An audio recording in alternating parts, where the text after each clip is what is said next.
and it looks not exactly like the list from Milwaukee that won, but pretty close. Well, he has Somberwald Sage in his main.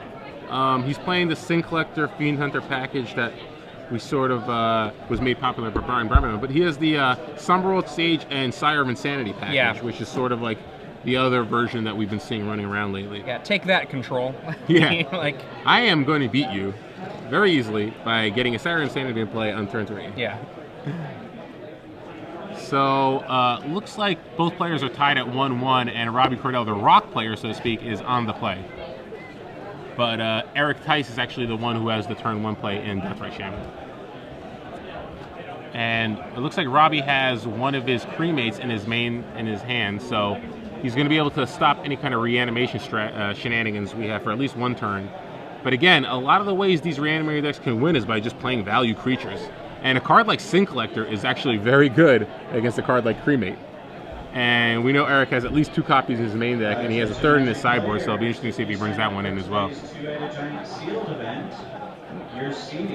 So Robbie just is playing a slow game here. He's got Desecration Demon and Thragtusk in his hand. We'll see how much of a factor those become later on. But for now, Eric basically has a couple of flip cards in his hand. It looks like he has an Acidic Slime.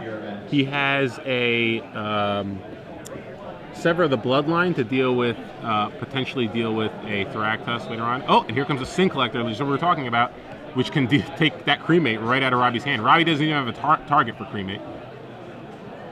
And it looks like that, wow, it looks like multiple Desecration Demons in Robbie's hand, which is pretty good against Sever the Bloodline from Eric Theiss if ever it comes down to that point in the game. So, and Robbie does only have one other land right now, so we're probably going to see Desecration Demon come down next turn. But now that Eric knows that Robbie has 3 in his hand, he might hold off on that Sever the Bloodline to sort of try to get a little more value out of it. And I kind of like that play because he also has a Acidic Slime in his hand. So if he can kind of hurt Robbie's mana a little bit more and deal with one of those Overgrown Tombs, then the Sever is going to be even better. Because Robbie's going to be forced to put those Desecration Demons into play. If you're just joining us, I'm Adrian Sullivan here with Osip Lebedovich. This is Star City Games Open Series here in Nashville, Tennessee. Eric Theiss is a Grand Prix Top 8 competitor way back in Lorwyn block. And so that's a while back now. Lorwyn, was that 2004? I think maybe 2005. That was Fairies dominated everything. And we got Fiend Hunter, which you cannot cast. Cannot cast. Let's try that again. This is one of those unfortunate situations where your mana is just not very effective right now. But it looks like he might have a Arbor Elf that he can cast. But again, that's not going to help him. It'll help him get to 4 mana at the very least. But yeah, he's a little mana tight right now. He's got Garruk Relentless in his hand, which can come down, but that would just lose the Desecration Demon unless he wants to. Yeah, Garruk, he can't even cast a Garruk yet. Deathrite Shaman, not very effective unless you have a Grizzly Savage. Oh, wow. 2007. We got our timelines wrong. I didn't realize it was that late. Jeez. 2007. Okay, so Robbie plays a Gerald's Messenger and drops Eric down to 10 life. And Eric does draw a 4th land, so he does have access to 5 mana right now. He can choose to play that untap, dropping to 8, and cast an Acidic Slime targeting one of the Overgrown Tombs. I kind of like this play, to be honest, because then it'll make his Deathrite Shaman active next turn, so he'll have double white if he chooses to get rid of that Gerald's Messenger. He could also block the Gerald's Messenger with the Acidic Slime and killing it. Granted, he loses another 2 life, but I like the play of playing over to Overgrown Tomb, dropping to 8 life, or 6 life. I think he's at 8 life now because of the Gerald's Messenger. So it looks like both those creatures are coming over. Are we going to have a Gerald's Messenger? Are we going to have an Overgrown Tomb come down on tap? No. Looks like we're going to get a Garruk instead. Interesting. So, not sure what the Garruk's plan here is going to be. I would prefer to deal with the land so you don't have to contend with a top deck land and Thragtusk, because if you play the Acidic Slime, you can sack your Sin Collector to Gerald's Messenger, and then sack an Acidic Slime to the Desecration Demon, or block the Jarl's Messenger with the Acidic Slime. And then your Deathrite Sham is turned on because you destroyed a land. So you can actually use your double, you can cast your Fiend Hunter. And Eric sacrifices his Sin Collector to the Desecration Demon to stop it from being able to attack. This does grow the demon. The wolf blocks the Giralf's Messenger, and Robbie Cordell brings back it. And here comes Thragtusk, so now he has to deal with the Thragtusk. Boom. God. 5 more life. A very powerful creature in play. So let's see how Eric's going to handle this play right here. Still has the Arbor Elf, still has that 6. Oh, he drew a Thragtusk of his own, so that'll help a little bit. I like Thragtusk coming down here, gain a little life, put a token into play with your Garruk Relentless. But again, oh, he didn't cast the Acidic Slime last turn.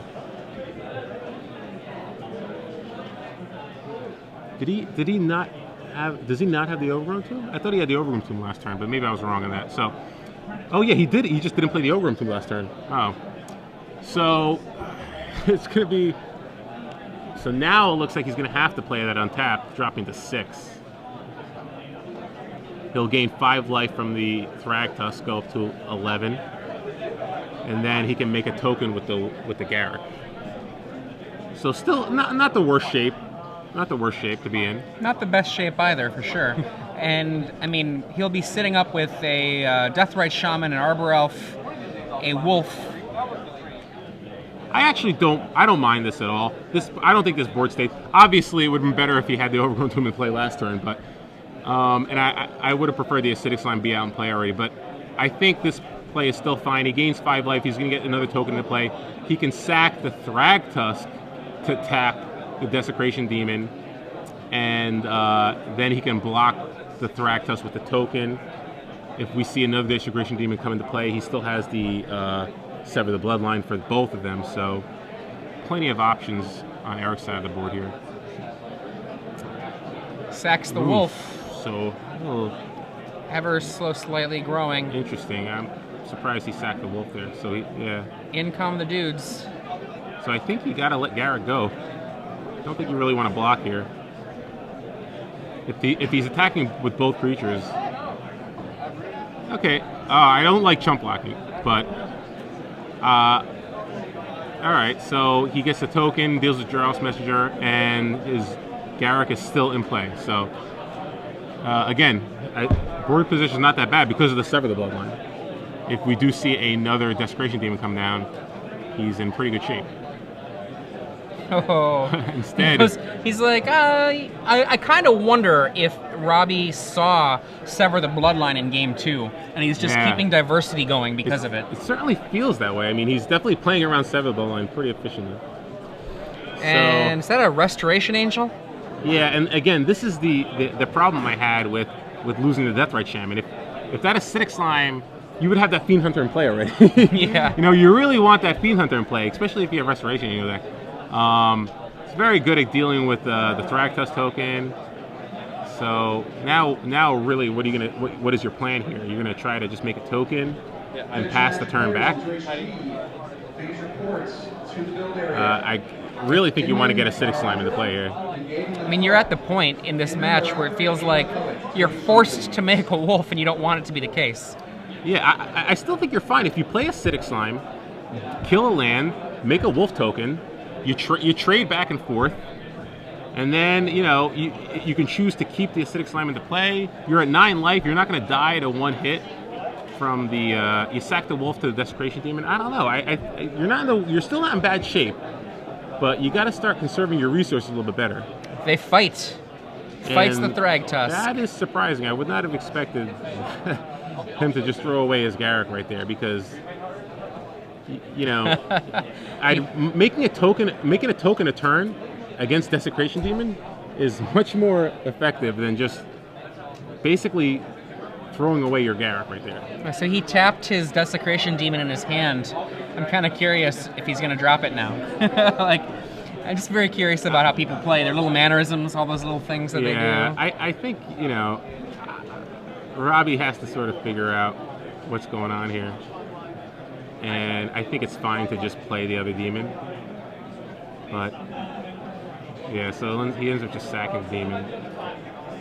Now, what is Giraffe's Messenger going to do? Is it just going to come in by its own, or can't really attack here? So I think Robbie, unless Robbie really reads Eric on Sever the Bloodline, I think he plays Desecration Demon here. Looks like Robbie's deciding whether or not he wants to attack with both creatures. Not very favorable attack on his part. Tossing away 2 cards to kill a beast. Yeah. So wow, it looks like he's really reading him on Sever the Bloodline. Wow, Abrupt Decay, pretty good draw there.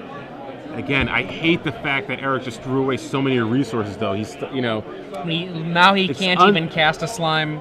He's only got 4 mana now. Yeah, you just don't need to throw away all those resources. You just didn't need to do that. So he passes the turn back. Doesn't really have any option. He has an Abrupt Decay for a token. Wow. So pretty good draw from Robbie right here. What are you going to do about my Desecration Demon, buddy? You got to sack another one of your creatures? That's fine. I'm going to be drawing a lot of cards. So now I think. Let's see what does Robbie want to do here. I really. So I think we're going to be drawing 10 cards here. Oh, jeez. Do you have a response? Oh boy. If you've ever drawn 10 cards before, you know it feels awesome. Yeah, so Eric kind of debating what he wants to do here. Eric with no cards at all in his deck that can instantly kill that demon. Oh, wow. So it looks like he's just using the Giraffe's Messenger instead. Just 3 cards. 3's fine. So... I like 10 cards. I'm a big fan of 10 cards. But you can replace that demon later. Yeah. So is the other demon going to come down now or what? No. It looks like he's still going to slow play it a little bit more. Eric under a lot of pressure right here. Not much. That Desecration Demon's doing some serious work on Eric's resources. End of the turn. Abrupt Decay finishes off the Giraffe's Messenger. Okay, so reasonable shape. If he draws another white source here, he can Fiend Hunter the token, and then he can sacrifice that. So it looks like... There we go. Yes, he does have a second white mana there. Are we going to see Acidic Slime or Fiend Hunter come down? With only 3 cards left. He's really going to be needing a Grizzly Savage here. We're gonna need to see a Grizzly Savage into Unburial Rites, land, and a Fatty. Fiend Hunter is cast. Preferably Angel Serenity. And it eats the demon. And Robbie does have a Victim tonight, so that's going to take care of that. Just another victim. And what are we going to have here? So Desecration Demon can come in now. Looks like we're going to have an Appetite for Brains. Ooh. What do you got over there? Big draw. I was going to do with that Angel. he's like, yeah, I played around that. Finally. So very well navigated by Robbie. Now that second Desecration Demon's free to come down. I mean, this feels like he's playing against Eric Seidel here. It's like this. He owns him. Yeah. And Robbie's going to be able to attack here for 6. And short of even if he takes 3 here, he's going to need to top deck something. Acidic Slime is not going to be enough to do anything this turn, so he's going to have to top deck something good. Voice of Resurgence is not enough. That won't do it. So it looks like Robbie Cordell is going to move on to 5-0. Eric Theiss, I would say some questionable resource management early on in the game. Wasn't able to really do that much. Voice of Resurgence comes down. He can sacrifice both the Voice of Resurgence and the token to tap both the Desecration Demons for the turn. Buys him another turn, but again, he's going to have to basically draw runner, Voice of Resurgence. He doesn't have enough mana to cast Angel Serenity. If he draws Unburial Rites, he doesn't really have a good target short of Fiend Hunter, I suppose. But yeah, looks like we're going to see just the Giraffe's Messenger come down, drop him to 1. Just kills him. Yep, nothing Eric can do. So Robbie moves on to 5-0. Eric drops to 3-1-1 now. Now Eric is definitely up against the wall now for the rest of this tournament. This is a 10-round event, 450 players. Eric Theiss, it's possible for him to win this out and be a member of our top 8, but that is a rough run he's got ahead of him, especially when you think about tiebreakers. Yeah, and Robbie played that match really well. You know, there was a point where I thought, well, maybe he'll just run that second. Maybe he thinks he's far enough. He'll run that second desecration email out there, unless he really puts a read on Eric for Sever the Bloodline, which apparently he must have. Yeah. Because with 3 angels in your hand, you figure at some point Robbie's just going to pull the trigger. Maybe he's not patient enough. Because you're pretty far ahead. You got a lot of creatures to play. Eric's sort of throwing away resources. He's not really managing his resources very well. Maybe you think,